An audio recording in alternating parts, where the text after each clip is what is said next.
but I'm so delighted to come to Maine. The reason I've been coming to Maine multiple times is because Maine is an important state in terms of election integrity for a couple of reasons.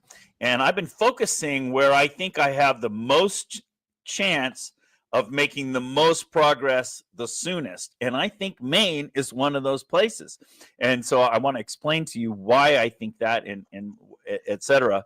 And just as a kind of a starting description, when I talk to people around the country, I've been in 48 states actually I've been in now.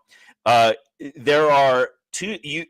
You and Oregon are very similar. I describe you guys around the country as similar, and I know it might sound funny, but you're both red states with a few blue dots.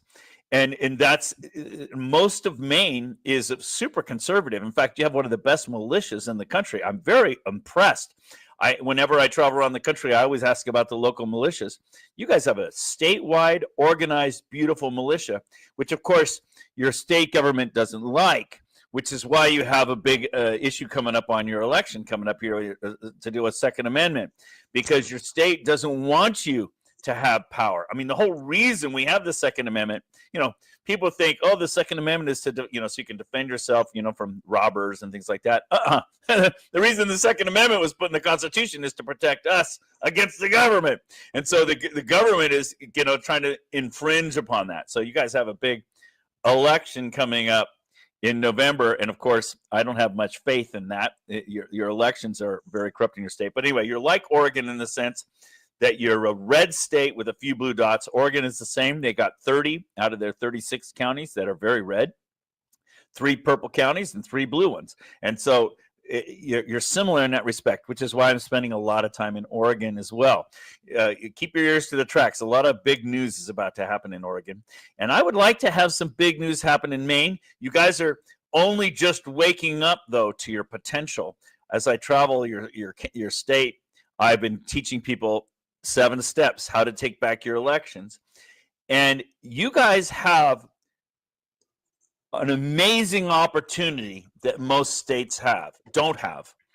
You have an amazing opportunity that most states don't have. And let me just kind of explain what that is. And I'll tell you what, as an example, I'll explain it in Wisconsin first, and then I'll come to Maine. So in Wisconsin, they've got a state law. It's right in their state law that if you're in a county with under 7,500 people, you don't have to use the state electronic system. You can run your own elections locally. So, of course, I've spent a lot of time in the northern counties up there where there are all these tiny little counties, 5,000 or less, convincing those counties to get off of the state central control. The core problem in our country is that our elections are centrally controlled in each state. They aren't controlled out in the counties and towns anymore. They're all centrally controlled. So what'll happen, the first thing that happens, I show up in these small towns like in Wisconsin, and I show them the data for their own county, and they're appalled. How can that be, Dr. Frank? We love our clerk. We love our local officials. We're a red county. Everything's good here. And I'm like, no, you don't understand. Your election is not controlled by you. It's controlled centrally by the state. You have to take back local control. And so I teach them how to do that. That's what the 7 steps are all about. And in the 2024 election, there were 6 counties that took back local control. Really, Dr. Frank, how did they do that? Well, what we did is we got 6 counties to just not use any electronic machines. But there's an interesting twist to that. So what happened is one of the 6 counties, the guy was feeling his oats. And he made it public. We're not using any electronics in my election. I'm running it locally all myself. Well, the state heard him, and the Wisconsin Election Commission, they call it the WEC, prosecuted that county and prosecuted that guy, and they won in court and said, you have to use election machines because of handicapped people. Well, the other 5 counties heard that, and so they all had election machines as well. They just never plugged them in.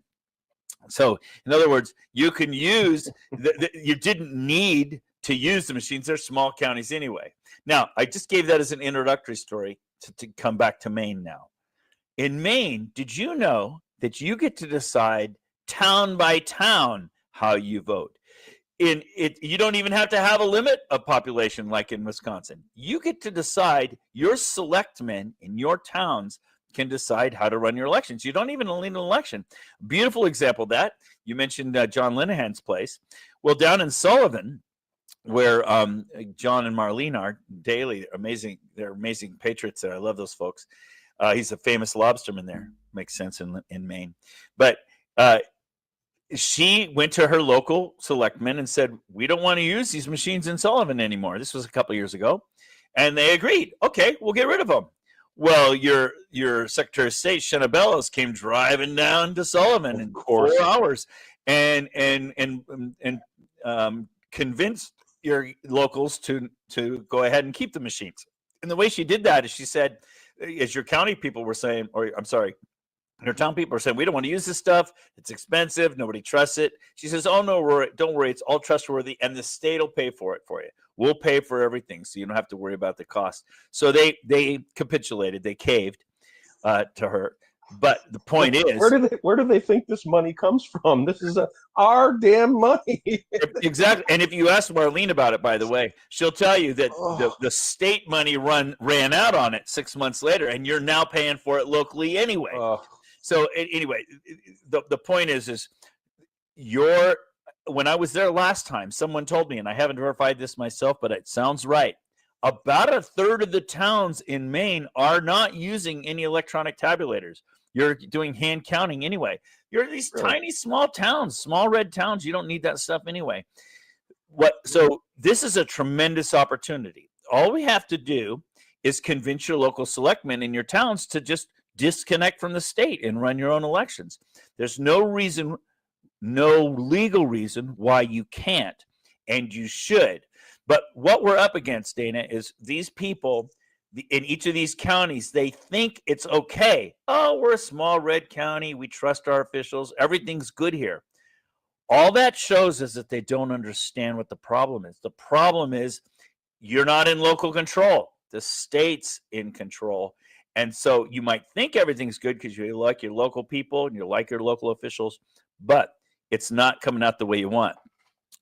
One example I learned on my last trip there, I was speaking, I don't remember which town or county it was in right now off the top of my head, but I was speaking there, and afterwards a congressional candidate came up to me, and he said, hey, Dr. Frank, we got a huge problem here. What's that? Well, I was representing 3 districts for Congress, to the National Congress, and I won my election on election night. It was obvious that I won. I won by a clear margin.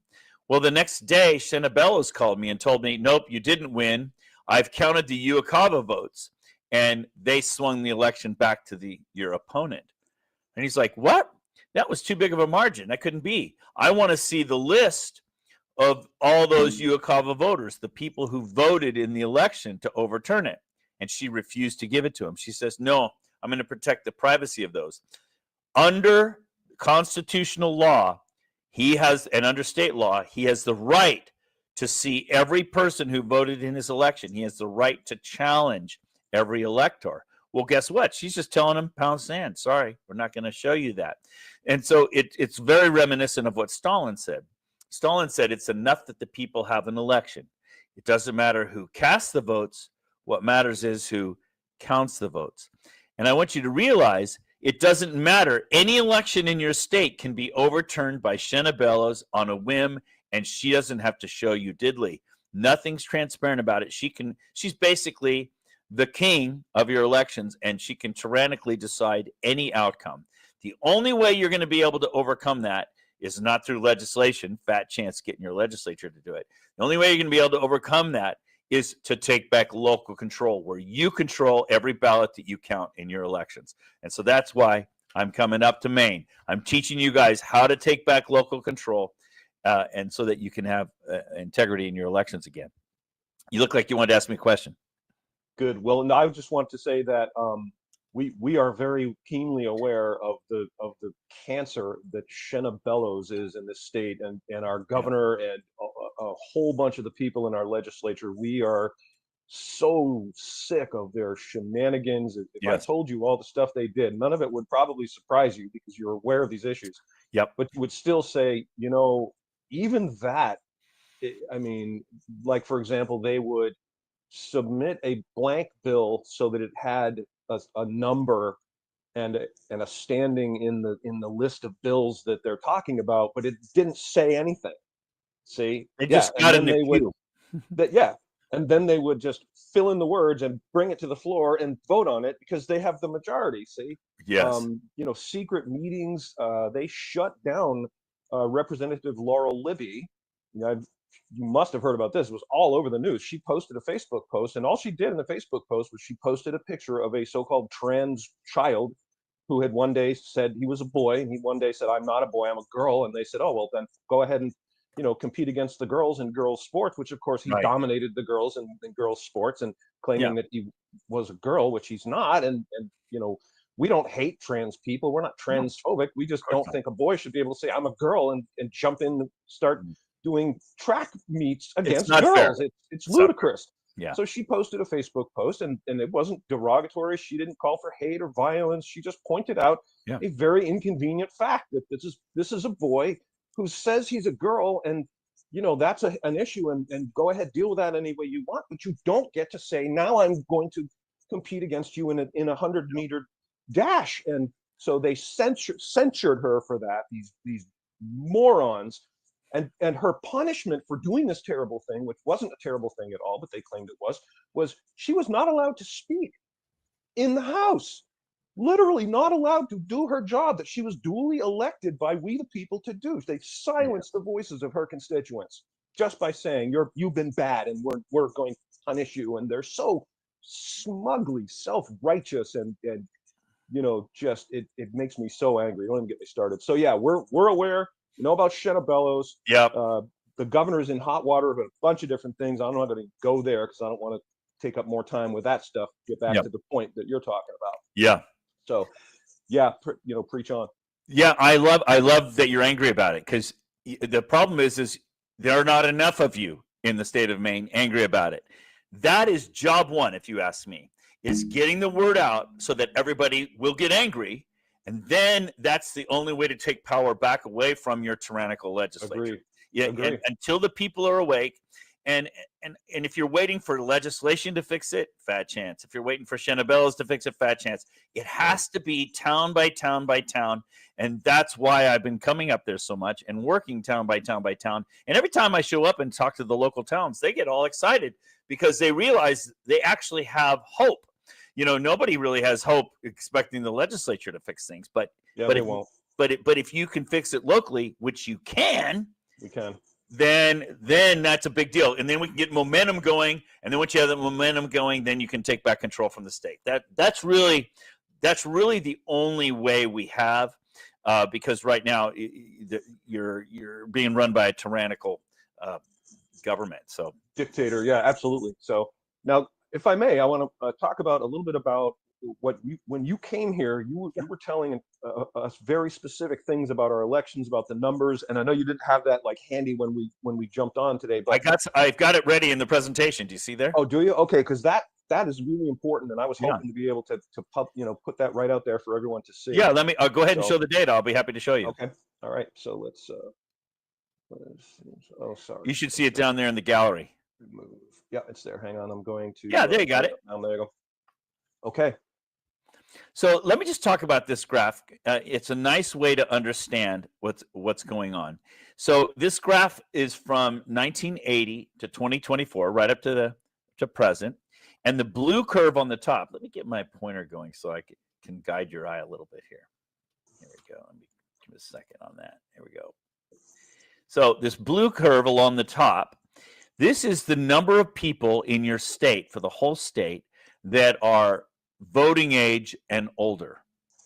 So it's not necessarily citizens, but voting age and older, this blue line on the top. And you can see it looks like you're approaching 1.2 million people in the state that are voting age.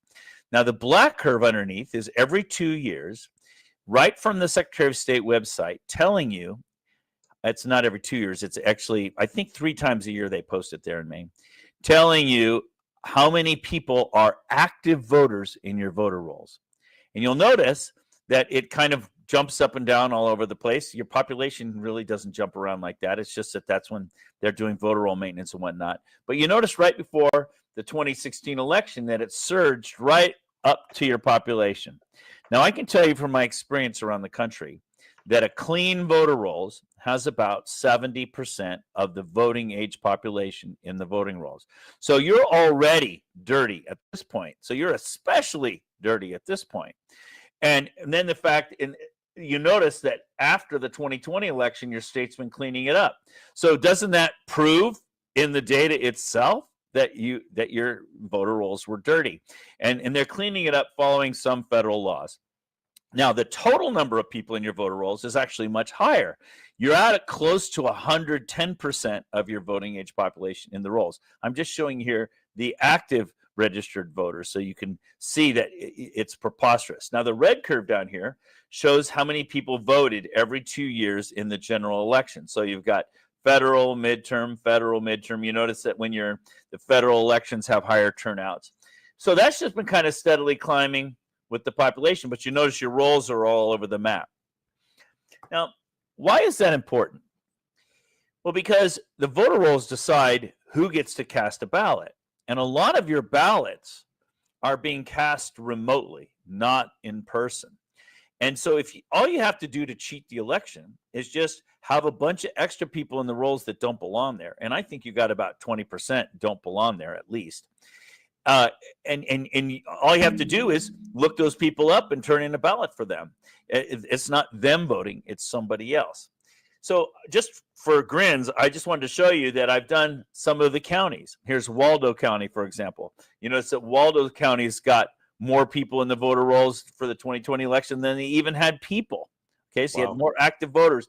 Or Sagadahoc, or Penobscot. Now, Penobscot, not as much, but you notice that they all have the same kind of shape to them. The number of people in the voter rolls have these periodic jumps that track each other. Well, why is that? That, like there's a jump here and a jump here, and there was a jump here, and it's the same in every county. In other words, it's not the county doing it. It's not the county official doing it. It's being done centrally at the state level.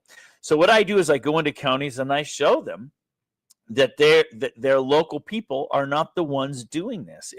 It's being done at the state level. So as long as you're letting somebody else control your rolls, you're in trouble.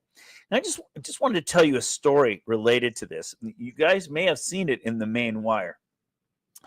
So in California, I don't want to use names, but there was a central mountain county in California that there was a Medicare Medicaid contractor there. And he heard one of our presentations, and he heard that the claim was that there were people in the voter rolls who were not citizens in the voter rolls who were voting. Well, Medicare and Medicaid contractors, counties hire them because counties usually can't run that themselves. It's complicated. So they contract it out to business people, contractors. Well, this guy, he has access to the Medicare Medicaid database. So in the Medicare Medicaid database, it tells you whether you're a citizen or not.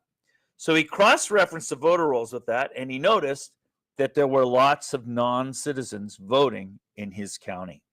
They weren't just in the rolls, they were voting. So he brought it to the attention of the DA. They convened a grand jury.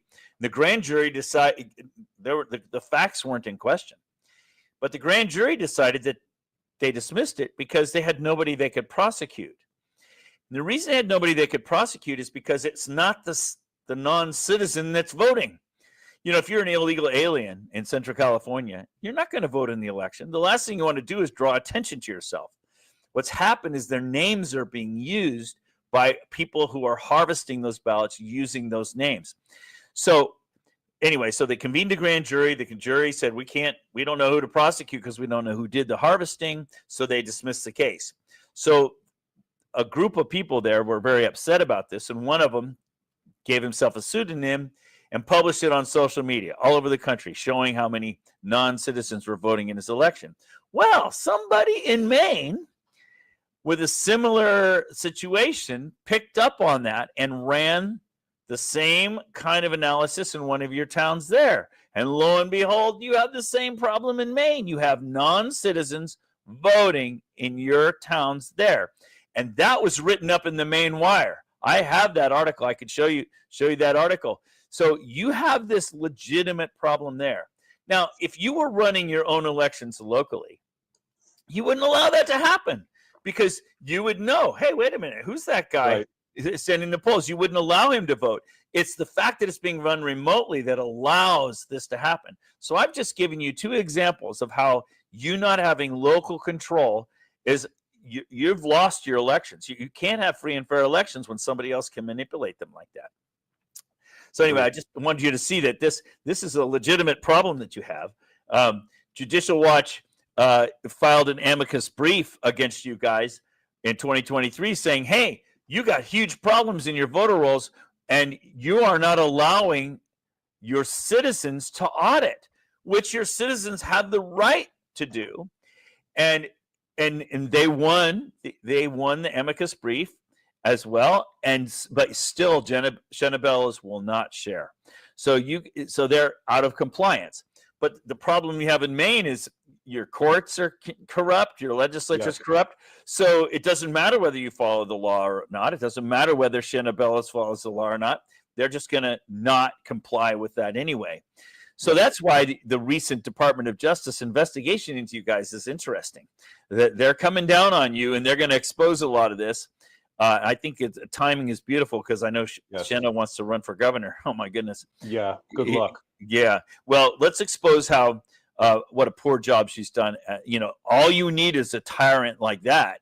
If she's been a tyrant like this with your elections, imagine her as your governor. Anyway, so I just want you to realize this is real stuff.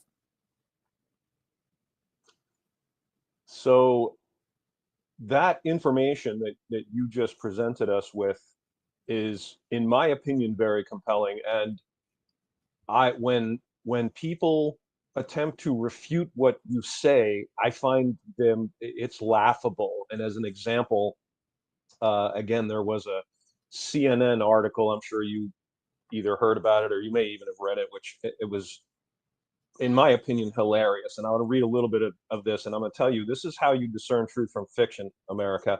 Okay, the truth bears scrutiny. When you ask a question, if the person doesn't have an answer or avoids answering the question or uses any form of intellectual dishonesty like a straw man fallacy, most commonly ad hominem attack is always their first line of defense. Oh, that Dr. Frank guy is a kook. He's a nut. In this case, it's so obvious it's painful. This is what CNN has to say here. So Douglas Frank, an Ohio math teacher. Remember, again, the introduction I read, which is all verifiably correct. The PhD, everything, but they've boiled it down to he's an Ohio math teacher. Affixed his Texas flag print bow tie, as if that is somehow relevant to anything, led a booming rendition of the national anthem, and then walked a crowd through an absurd mathematical equation that he claimed proves the 2020 election was stolen. Now, importantly here, they don't actually quote the specific equation. They don't say, here's the equation. Dr. Frank claims that 2 + 1 = 7.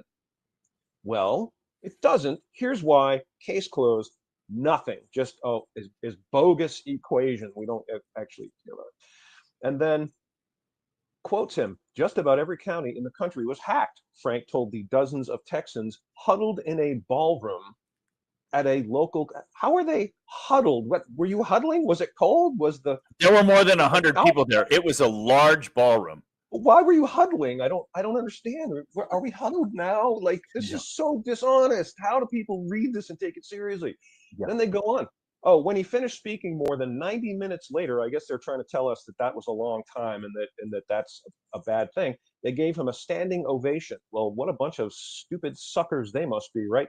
This is how the big lie the big lie. And again, what lie? Show me the lie. Show me the proof. You have nothing.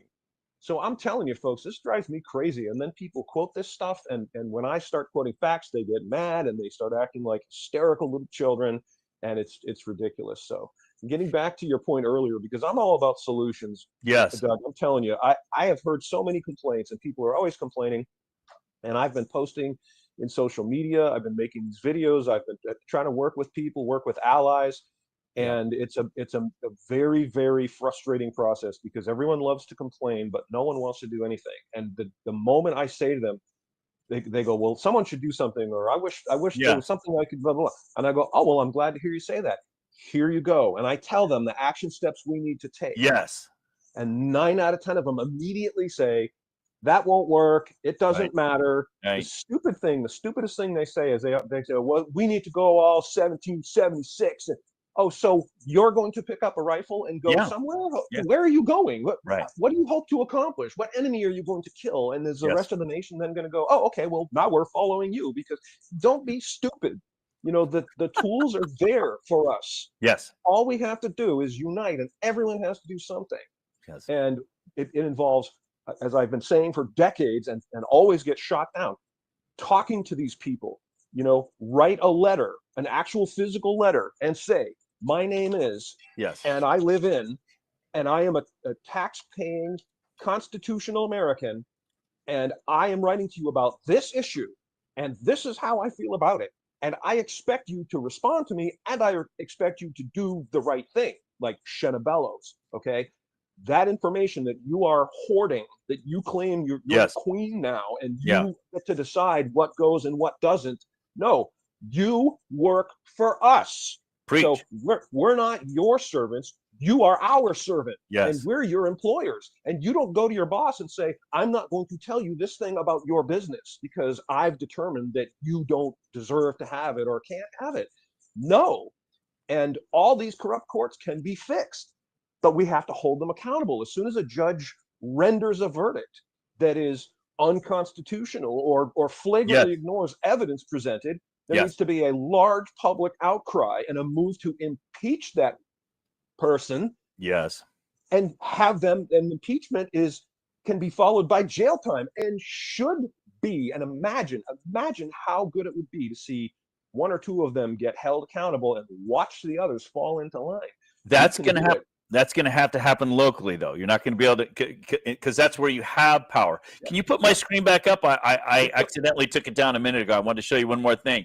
That it was just recently ruled that a year ago that she had to release it, and if people want to know, question my story about whether there were Maine people that voted who were non-citizens. It's right there in the Maine Wire, so you can check me out. All right, I'll come back out of there now. I just forgot to show that before. No worries. And I'm going to put that in the comments here. So, folks, if you want to go check this article out for yourself, there's the link. Yes. And now on the math teacher thing, I'm glad you brought that up. So, as it turns out, I am a math teacher, part-time. I teach at a special school for gifted children, high IQ kids. I mean, we're talking screaming high IQ kids. The median IQ is 145. And a couple years ago, I taught a calculus class with 5 people in it, and 4 of the kids had IQs in the 180s. So that tells you the math. I'm teaching like graduate level math to these super brilliant kids. So it's not false that I'm a math teacher, but you're right. It's disingenuous. It's dishonest for them because they're trying to create a perception. That I'm diminishing. They're diminishing you. That they're minimizing your credibility without actually saying anything that is truly worthy of diminishing your credibility. Now, in terms of the 2020 election, the equation that they were talking about, if you want to learn about that, basically what I've done is I figured out the algorithm that they were using to stuff ballots. And when you have central control, it's all controlled by software. You have to have an algorithm to decide how many ballots to stuff where. And I figured out that algorithm. How do I know I figured it out? Because I can predict it in every county in America. Well, except for 3, which I can tell you that story if you want. But all I have to do is go into one state and study one county in that state. And I can tell you in every other county in that state how many 18-year-olds, how many 19-year-olds, how many 20. I can tell you how many of every age vote in every other county in that state. And the parameters in the equation for that state don't work in the next state over. It's how I proved in the early days that the states are being centrally controlled locally. And I guess I will just tell you that story. I was flying into Montana in 2022. It was a big election integrity day. There were three big speakers. I was there. Seth Keshel was there. Professor Clements. It was a whole day of election integrity. And I was flying in the night before. I was running behind on my preparation, and I was calculating every county in the state of Montana and showing that I could predict every county, just like I always was predicting in all the other states. And for some reason, out of the 56 counties, I couldn't predict 3 of them. And I was like, I can't predict 3 of these counties. I figured something's wrong with my math because I'd never not been able to do it. And I'm struggling. Finally, I just gave up and went to bed. Next day during my presentation, I showed that I could predict all the counties. And I said to the crowd, I apologize. I don't know what's wrong with my math. I can't figure out why I can't predict these 3 counties. When I do figure it out, I'll put it up on social media so you can all have the graphs that show what's going on. This big cowboy walks up to the microphone in the center. There's like 500 people in the audience. He comes up and he says, nope, Dr. Frank, you see that county right there? That county, they ain't got no internet. And so the reason I couldn't predict those 3 counties is because they're not connected. They're not centrally controlled. But all the other counties that are centrally controlled and connected, I could predict those. So that was like a beautiful control example of what I was doing. So the question is CNN should have said, Dr. Frank can't predict it, and here's the evidence that he can't predict it. They can't say that because I can predict it. And so the fact that I can, and that it works in every county in the state, whether it's a big county, a small county, a green county, a brown county, Chinese, black, I don't care. I can predict every single county, big, small, rural, urban, didn't matter. And they all voted in exactly the same relative proportions. That's very suspicious. And all you do is take one step across the state line, and those people somehow vote in different proportions than the one on this side of the state line. And they're both rural counties right next to our neighbors. Nah, this is something wrong with this.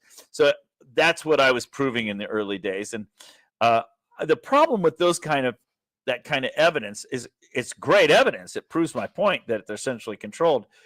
But the problem is it doesn't empower the citizens.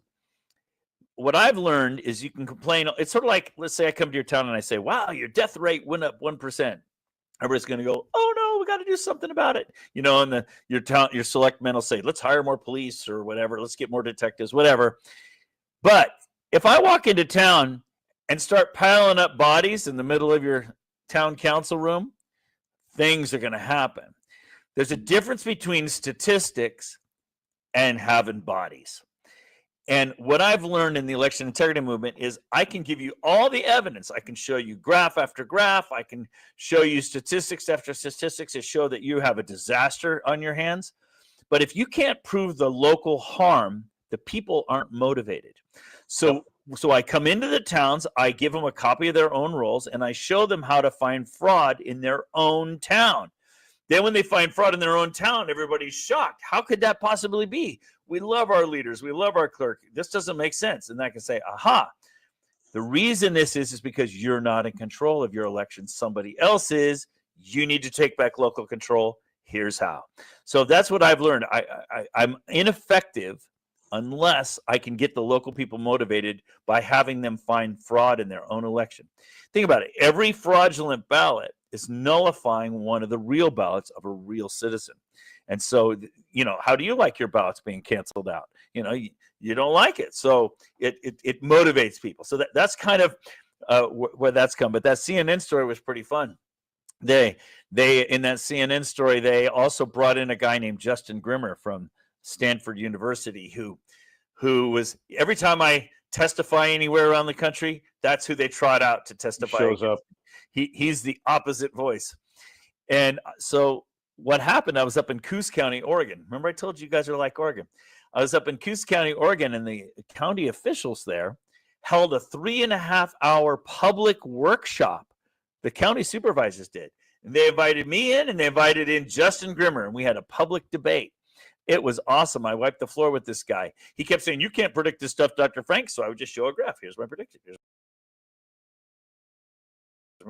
my prediction. And then he was saying, oh, but that's not fair. You can't do it that way because that violates this statistical rule or that statistical rule. I'm like, I don't care what statistical rules. I can predict it. And that proves that we've got a problem. And then it was beautiful. At one moment, the head supervisor of the county interrupted, and he says, Mr. Grimmer or Dr. Grimmer, I was skeptical of this at first as well. So a couple of years ago, I asked Dr. Frank to give me a list of addresses that I think are suspicious, and he gave me 20 addresses. My wife and I went out on a Sunday afternoon, and the first 7 out of 7 addresses we knocked on had a fraudulent voter at it, just like he predicted. So actually, I think Dr. Frank can predict elections, and all that is streamed online on YouTube, and you can't take it down because it's public hearings. Oh man! So Justin Grimmer really stuck his neck out where he shouldn't have, but nevertheless, he's the token opposition to Dr. Frank. And I immediately, as a discerning man, as soon as I read this, it reeks of BS, because basically the people that attempt to refute you, that have no available evidence, always resort to the same things. It's the intellectual equivalent of going, nuh-uh. It really is. That's all the nuh-uh is. Yes, not. Sir. Yes, sir. No yes, way, sir. man. You're one of those conspiracy people. So here's what it says. This is because we're talking about this guy in this article. The title of this section of the article is Debunking Frank's Fraud Claims. And I assure you that I've read this entire thing down to the next component of it, which is spreading the big lie nationwide. Nowhere in here does it actually refute any of his claims. And this man is in fact mentioned here. We go down to where it says this, and it starts right off with, it doesn't introduce who this Grimmer person is. It's talking about you. He's absurdly claimed discoveries could land track back in the Oval Office. It quotes you. I'd like the country to stand up and say, wow, this thing was ripped off. Let's do a do-over, or let's put Trump back in office, Frank said in an August interview on the Truth and Liberty livecast. Then the next paragraph starts out, Grimmer, the Stanford University professor, said Frank has a way of wooing crowds with his professorial demeanor, but that ultimately his conclusions are meaningless. In other words, nuh-uh is not. and somehow I'm able to woo crowds because I show them actual data. No, it's because we're all stupid sheep, and when you come to Maine, we're so stupid that we believe every lie you tell us, and we will believe anything because we're just dumb hicks here in Maine. That's what CNN is saying. We are too stupid to discern fact from lie, and you are a master of lies, and with your professorial demeanor and your bow tie. But those equations, I didn't know the interview was going to go this way, but I'm really glad it did, because it brings up another very important piece of news that just happened, and it's related to the way the media covers things. So, for example, it was the most secure election in history in 2020, right? That was like the media mantra. But it's interesting because 2 months ago, I don't know if you noticed, Kash Patel released the fact that the FBI were in possession of 1 million fake ballots and 1 million fake driver's licenses that had been produced in China. And that was seized in October, right before the election in 2020. And that's just one batch. There's others around the country. So that sort of thing has been coming out steadily. But here's what I wanted to get to, though. So remember, Mike held the Cyber Symposium in 2021. Yes. I was the MC for that. I was very connected and involved in that. Well, what happened was Mike wanted to increase, he's a marketer, right? Mr. Lindell is a marketer. He wanted to increase interest in the Cyber Symposium. So he invited cyber experts from all around the world to come to the symposium. And to entice them, he said, if you can prove my data are wrong, then I'll give you $5 million. So it was called the $5 million Prove Mike Wrong Challenge. Yep, I remember that. And so as it turns out, about 56, I remember because I was at the conference, about 56 cyber experts came from around the world. And we gave them some data. And in order for them to evaluate the data, they had to decrypt it. Because it was encrypted when we gave it to them because of the nature of the data that we had. And as it turns out, 3 of the 56 submitted claims. They said, we think that, these data are not real. It's not related to the 2020 election, blah, blah, blah.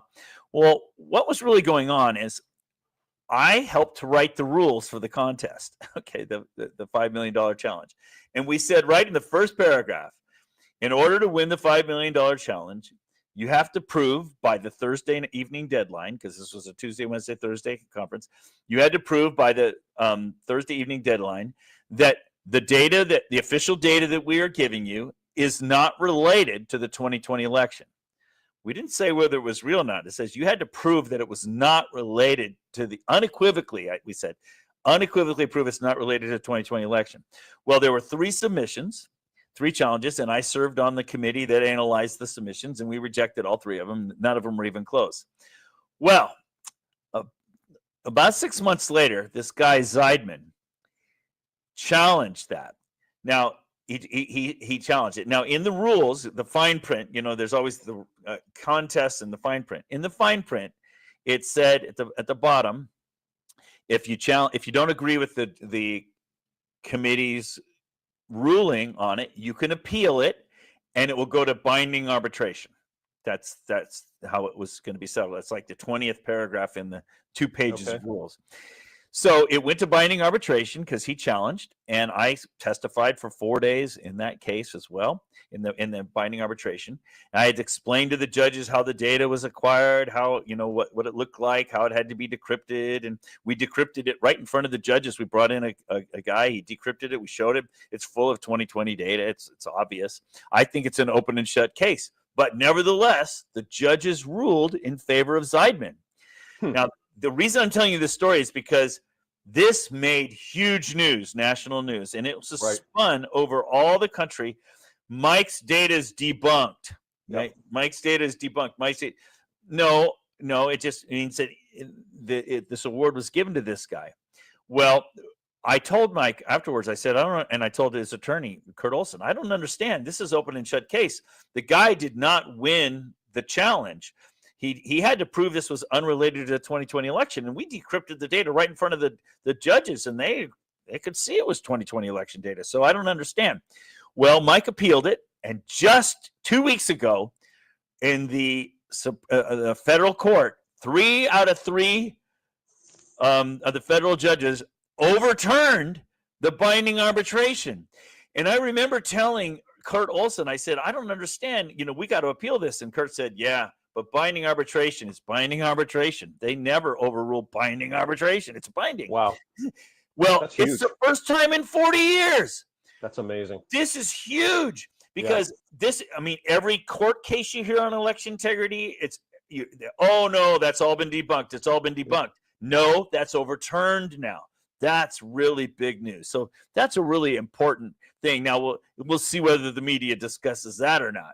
Well, the so-called mainstream media, which I monitor them very closely, and their lies are appalling and egregious and just so very flagrant and in your face gaslighting. Constantly the so-called news is a circus of fear-mongering propaganda.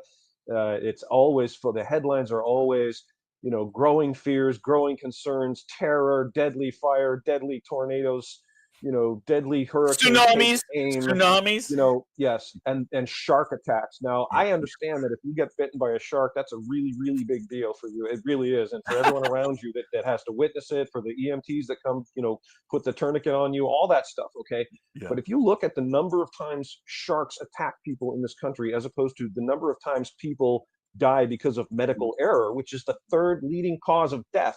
Wow.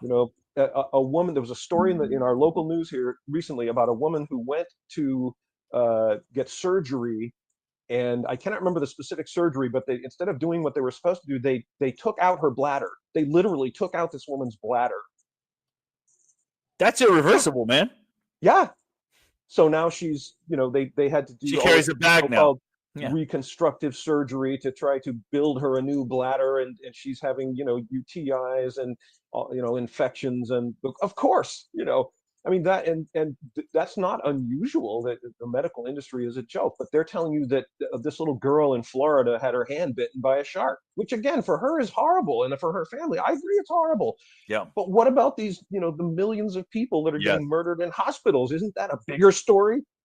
they'll talk about Hollywood, they talk about shopping, Amazon Black Friday deals is all over the place. But here we are with election fraud and massive illegal operations. Here in Maine, we have a huge presence of Chinese nationals growing marijuana illegally in various locations in Maine, in rural Maine. And we're seeing this coming out. They're getting arrested, and they're supposedly ties to our governor, Janet Mills, which Yep. I can't comment on. I haven't tracked it down, but not a shock to me. If anyone that knows her and Right. her history can't be shocked that might be true. There's a lot of talk about her cocaine use, which and I've heard these rumors a lot, and rumors are just rumors until maybe they aren't. You hear it enough, you start maybe thinking it might have some truth to it. But I tell my fellow Mainers here in Maine, I don't care if she did or does. I care that she's committing crimes.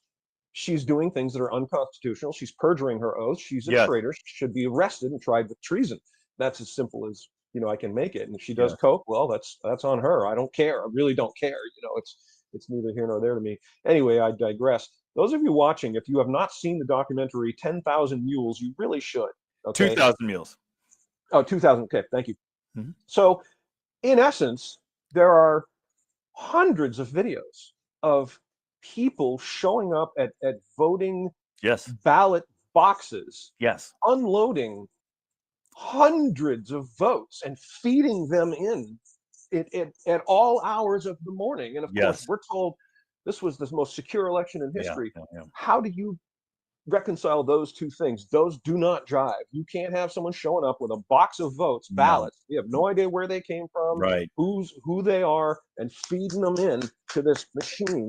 And suddenly the count for Joe Biden goes boink. Yes. And we're told, oh, at the last minute, a giant. We're told 84 million people supposedly voted for Joe Biden, and we as a I nation don't think so. accept this. Yeah. Unbelievable to me. It's called gaslighting. It's like catching your lover in bed with someone else and having them in bed with someone else look at you and say, this is not what you think. I'm not really here. I'm not me. The next day you say, that wasn't me. I don't know what you're talking about. Are you okay? Have you been drinking? Like that, we're being gaslit. It just pisses me off. So, but getting back to your most important part of, I think what you're conveying to us is the same thing I've been saying, which is it has to happen at the local level. Yes. Take hold of your communities, take hold of your counties, and county by county, we can hold these people accountable because again, we don't work for them. They work for us. Janet Mills is our employee. We let her get away with the shenanigans. Ryan Fecto, the Speaker of the House, when he did what he did to Laura Libby, we let him get away with it. Okay, I wrote a scathing letter to him, but my letter alone doesn't count for much. I mean, I'm pretty good at it, but I'm still only one man.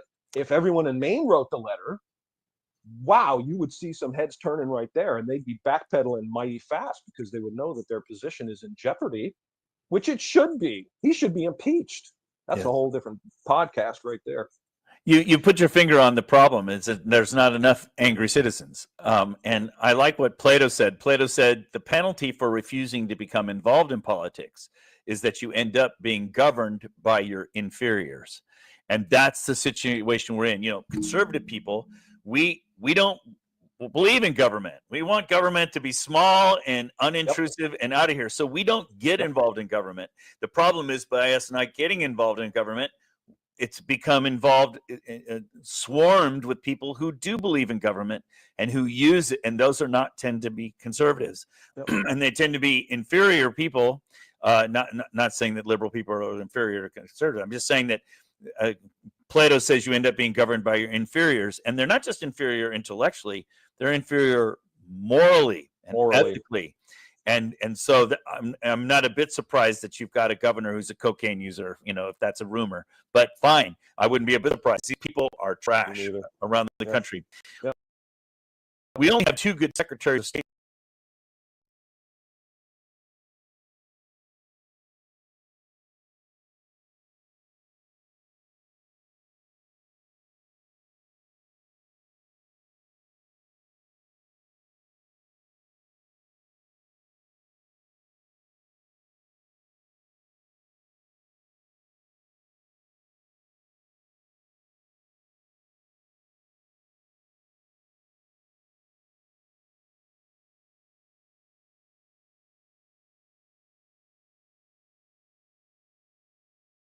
states in the whole country. I've been working closely with Secretary of States all over the country.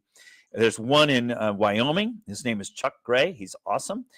And then we just elected in the 2024 election. Blew my mind. In Missouri, Denny Hodgkins. He ran on a platform of election integrity. I couldn't believe he won because, but what happens is, the reason I bring the story up is because it goes back to this local control thing. We're in this mindset as citizens that they're going to fix it, that they're going to fix the problem. And so we elected Trump. He's going to fix everything. Wrong. Right. We elected Denny. He's going to fix everything. Wrong. We have to do it at the local level. By doing it at the local level, we actually empower them at the upper levels to take action. If we wait for them to try to impose it down upon us, I keep telling everybody about Trump. What Trump is doing, all these executive orders, I mean, I like a lot of them. I don't like the fact that there are executive orders. I think that's unconstitutional. I don't think that's the way we should run our country. But I agree in principle with a lot of his ideology. So I like what he's doing. But I hate it that it's come to this. But yes, the problem is that this is a short-term solution.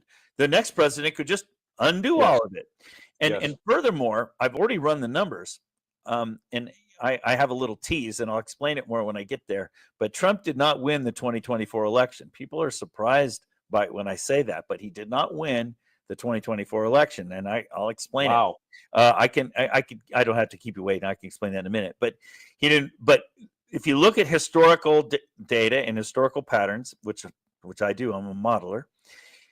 We're going to lose the midterms for sure, unless God gives us another miracle. Because when the president wins, the other party wins the midterm. That's the historic pattern. It's been the pattern for long as I can remember. And the numbers are also showing it going that way. So if you're relying on Trump to fix the country, you've only got another year. So, and I liken it to World War II. We've got Trump bombing Berlin. We need to invade Normandy. And we're going to have to invade Normandy either way. We might as well invade while we have air cover, though. Now's the chance to do it. If we're waiting for him to fix it, no. We, the people, need to step up, and we need to carry out what we're doing. And it's the same way in Missouri. You can't expect Denny to fix their elections. The Secretary of State doesn't write laws. He only makes policies with the laws. The legislature can stop him. How can you stop that? The grassroots has to wake up and engage and empower. That's what has to happen. So in the end, it's right back on us anyway. Well said. I am friends with a gentleman who I met a few years ago who is a ferocious patriot. His name is Clyde Cleveland, and he wrote a really amazing and powerful, and remind me, Doug, I'll send you one of these, piece called Common Sense Revisited.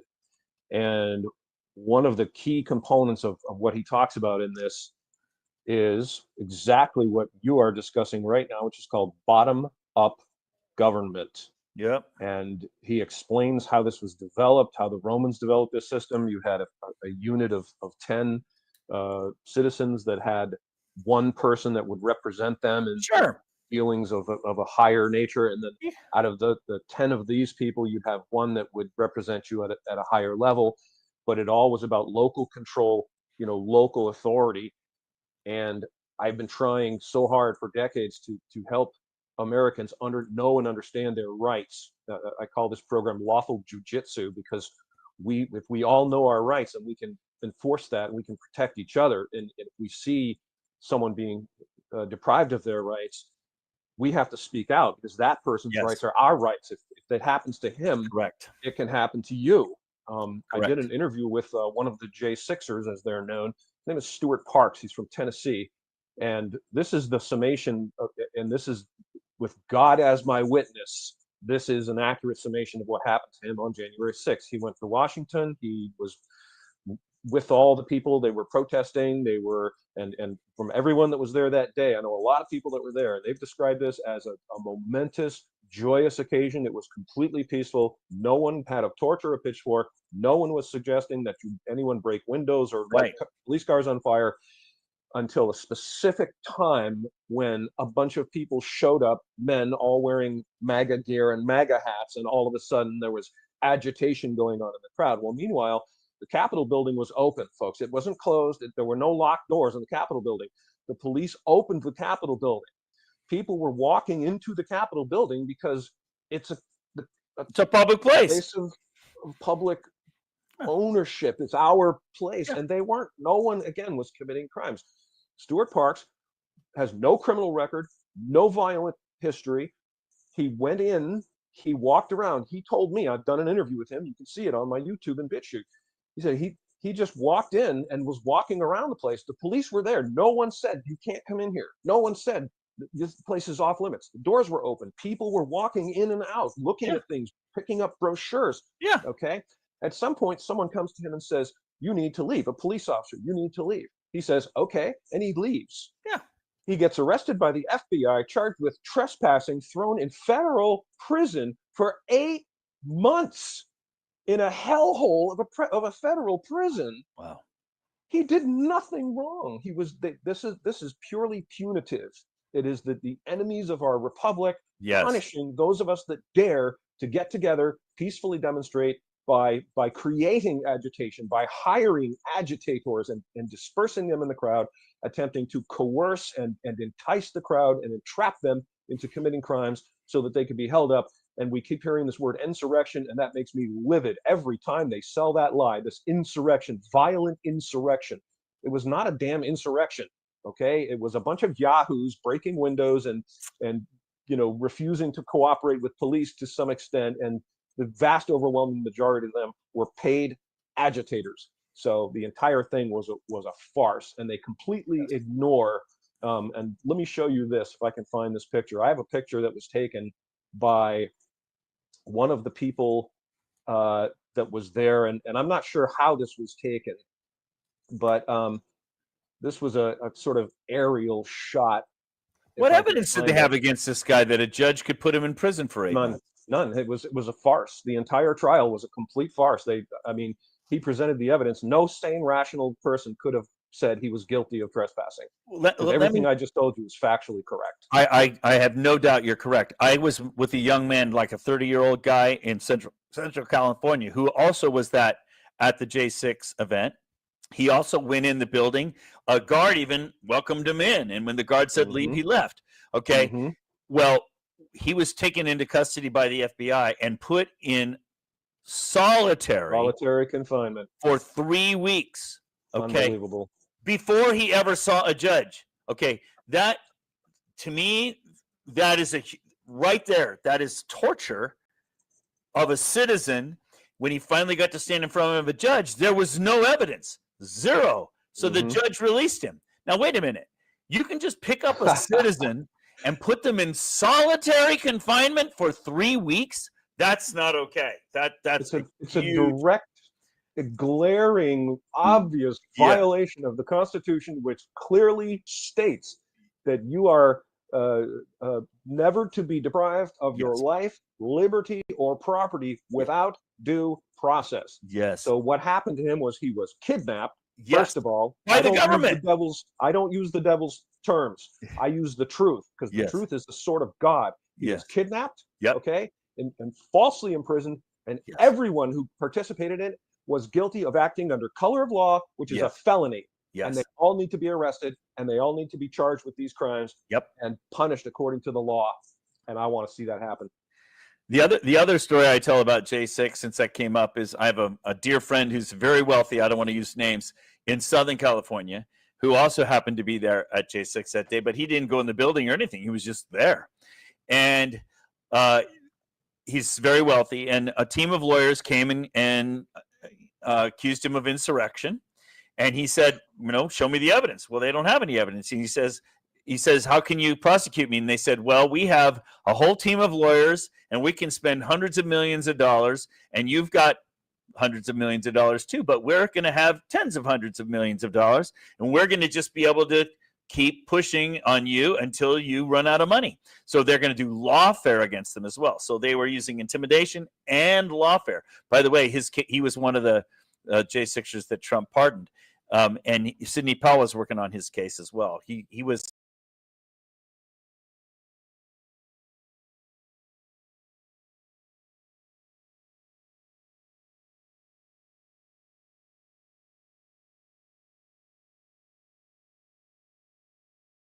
He didn't do anything. So they're using the legal system against us. They're using incarceration against us. The court system.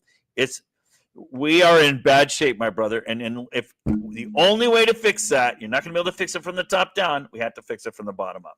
Bottom up. That is exactly right. So those of you out there, I offered the last time I did a live stream, I offered to send out. I had 3 copies of this, which is Can I order it online? Not yet, but soon. But don't worry, I'll hook you up. I'll make sure you get one. It's amazing stuff. I mean, it's so well done. And Clyde Cleveland is one of the most intelligent people I've ever met. I've done podcasts with him before, and he's just an amazing patriot and a true man of God. I admire this man tremendously. Mm-hmm. And what he says in here is undeniable, hard truth, well presented. And so I actually have, Clyde found a whole bunch of these. I have a whole box of them. And I will make these available. I don't know what I'm going to charge. I'm going to just try to basically cover my cost on it. So there is a small fee. But if you want one, reach out to me, America. Just leave me a message. I promise you I'll get back to you as soon as I can. Let me just show you this image, if I can. So we want...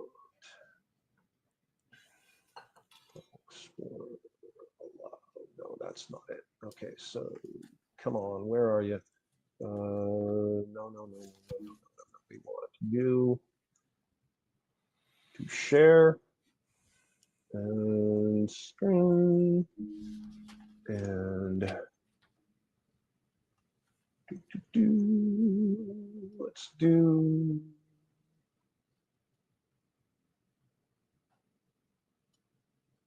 that. Okay, this is going to flip you out for a second, but okay, here we go. There you go. This picture shows, and the media, our mainstream media, which is entirely corrupt, or at least almost entirely corrupt, did their very, very, very best to downplay the significance of the number of people that showed up that day. And look at that. That's the Washington Monument back there, right? Yep. And it's full all the way back to there. Yeah. That doesn't even include the reflection pool in front of the Lincoln Memorial. That's huge. It's huge. I mean, and so the estimates, the media downplayed it as best they could. They said, I think several thousand people. So this is like a million. The best estimates I've gotten are 1.5 million. I'm pretty confident that's an accurate number. 1.5 million. Very righteously angry constitutional Americans assembled to protest what we all believe to be a flagrantly stolen election in 2016. It is a vile, so flagrant. The cheating was so painfully obvious and flagrant and in your face. And I've called for audits for several elections, and unfortunately, my voice, I'm really kind of a nobody, so not many people listen to me. But an audit, for those of you who don't understand what that's about, because people are all about audits being bad, and audit's not bad. An audit is just, how did you get this number? Yeah, show us how. Where did it come from? Show us the math. Show us the data. And if you're hiding something, you would be upset about that. If you're not hiding anything, when I first heard about the IRS audit thing years ago, and people always acted like it was the death of the business or the death of the person to have an audit, and I asked, well, what's an audit? Well, they just come in and they say, okay, show us the receipts. As Dan Bongino always says, show me the receipts. Yeah. Well, yeah, if you either have them or you don't. And if you don't, it means you're lying. And if you're lying, then you're guilty of fraud, and you should be punished accordingly, in my opinion. So, yeah, this was not, a giant throng of lunatics who showed up and rioted and pillaged and looted and burned. And it was almost entirely just constitutional Americans righteously angry at their government, demanding a redress of our grievances, which is our constitutionally protected, God-given right. So that's where I stand. Got that off my chest again. Anyway, so you are coming back to Maine September 19th, correct? Yeah. Okay. So keep me in the loop on that, dates, times, etc., locations, and I will be sure to post that on my social media and my YouTube. and definitely we'll make it a point to get together with you when you come. Excellent. I'm looking forward to it. And when I come, I'll explain that Trump didn't win the 2024 election. I'd love to hear that one. Truly would love to hear that one. By the I way, have you the mentioned, data. I believe you. No. Completely believe you. You've proven to be very credible to me, Thank Doug. you. So I'm pretty confident that you speak the truth, especially when I go to the people that say you're lying, and they say the stupidest, excuse my French, the Yeah. stupidest shit I have ever heard in my Yes. life. Yeah. In an idiotic, childish attempt. You know, it's like covering your ears and screaming, "I can't hear you, la la la la, nah, nah, you're dumb, you're ugly." That's a stupid tie. Like, come on, man. You know. Anyway, so If that's the best they can do, I must be doing pretty well. that's exactly what I'm saying. Like this, am I Mhm. supposed to take this seriously, CNN? Yeah. I mean, no one takes you seriously anyway. Okay, we all know that you're just you're the Ministry of Propaganda, the voice of the Ministry of Propaganda. Yes. You know, Voldemort is your friend, a kind, caring leader. We should all do what he says and listen to him. You know, all those who decry him are evil terrorists who should be hunted down and exterminated. Um, yeah, the truth bears scrutiny every time. That's where I stand. Anyway, so really appreciate. We're a little over the time, but right about where I wanted to be, and I'm really glad we finally got a chance to get together and Me show too. this information to everyone in Maine. And all of you out there, you know, my viewers, I thank you for your support, and I thank you for taking the time to watch. And I assure you that we're going to be pursuing some action steps. Stick with me, Doug. I need to chat with you a little bit after the Action chat. steps. Action steps. Thank you again for joining me. I appreciate you. Maine, America, we have the ability to fix everything that's wrong in this country. I've been saying this, pounding this drum uselessly for years, but it's true. And it's all about taking control on the local level and then up to the county level, demanding accountability, vote every time. All of you who tell me I don't vote, I really literally want to slap you. It makes me so angry that you would do that. You are responsible to do your due diligence and your duty if you want to be here and live in America. Otherwise, get out. Go to China, North Korea, and you can be a slave. You know, you will love it there. But if you want to be an American, then you owe it to honor the Constitution and to demand accountability and transparency from our elected servants, because they're not giving it to us now, especially here in Maine, and we need to take it back. So stay tuned for some action steps and some follow-up from me. I'm also going to do a couple podcasts about the January 6th events, and I have some guests who will be coming on with me who were there that day, and they're going to tell you exactly what happened because they were there and they saw it, and the media is lying to you as usual. So stay tuned for that. Please stay tuned also for information on when Dr. Frank is going to be in Maine, and if you can make it to one of the local events, please do so. They are really empowering, and you know, seeing the truth for yourself. Don't believe your TV. TV's lying. Put that aside. Go look for yourself, hear for yourself, make your own decisions about what makes sense and what the truth is, because the truth bears scrutiny every time. The truth is the sword of God. So that's why I love it. God bless you all, and hopefully I will see you next time. This is the Angry Citizen signing off. Have a great day, everyone.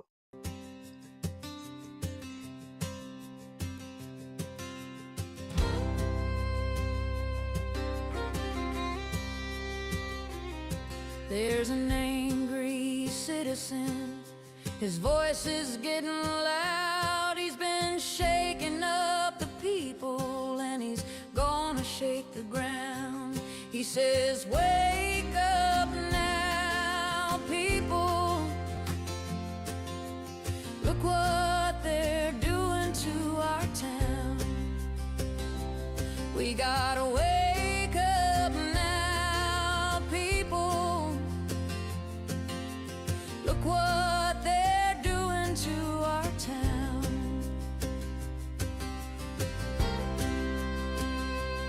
So he's reading the Constitution and he's calling up his friends. He says, I'm ready for a revolution and I won't stop till the end.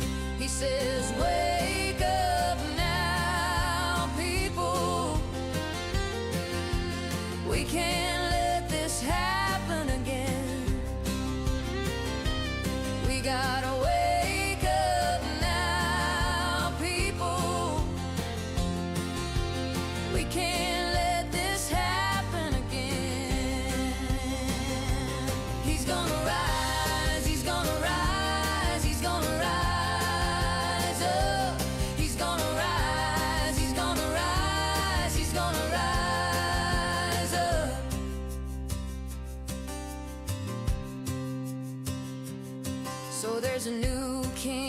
country, and he goes by